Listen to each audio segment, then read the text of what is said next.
If you look at the business in this country, most of them, if not all of them, are cyclical to various degree. Certain businesses are, of course, more cyclical than other businesses. So when you buy a business or make an investment in stock, do you have a cutoff? Like if a business loses money in a downturn, we are not going to buy.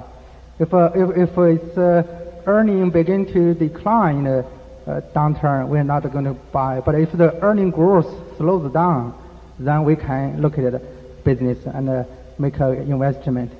And also, when you buy a business, in terms of the current PE ratio, also do you have a cutoff? Let's say if its PE ratio is more than 15, 16, we are not going to buy the business no matter how much the earning may grow in the future. And so basically it's about the growth and the value. Yeah, we have, to answer your question directly, we have no cutoff whatsoever. We don't think in terms of absolutes that way because, again, we are trying to think of how many birds are in the bush. And sometimes the number that are currently being shown could be negative. One of the best buys we ever made was in 1976 when we bought a significant percentage, what became through repurchases 50% of Geico, at a time when the company was losing a lot of money and was destined to lose a lot of money in the immediate future.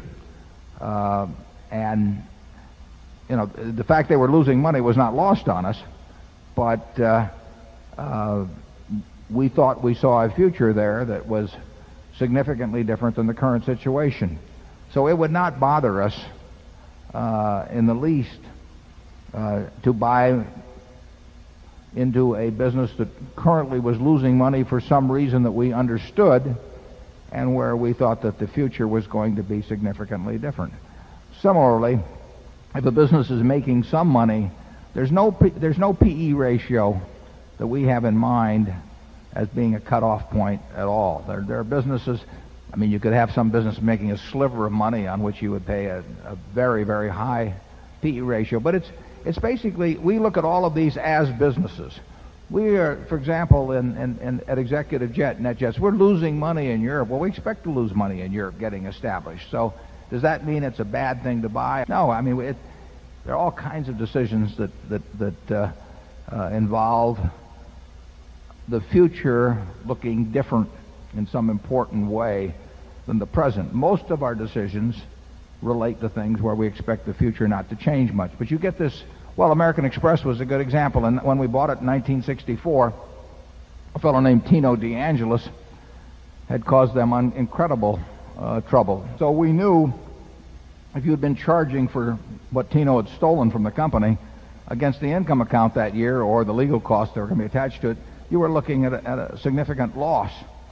But the question was, what was American Express going to look like 10 or 20 years later? And we felt very good about that. So there are no arbitrary cutoff points, but there is that focus on how much cash will this business deliver, you know, between now and kingdom come. Now, as a practical matter, if you estimate it for 20 years or so, the terminal values get less important. So, but you do want to have in your mind a stream of cash that will be thrown off over, say, a 20-year period that makes sense discounted at a proper interest rate compared to what you're paying today. And that's what investment's all about.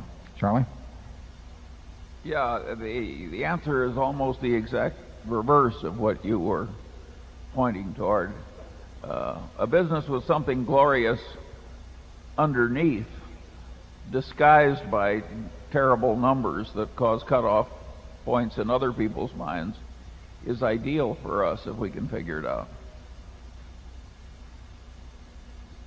Yeah, we've had a couple of those in our history that have made us a lot of money. I mean, we don't want to wish anybody ill, but...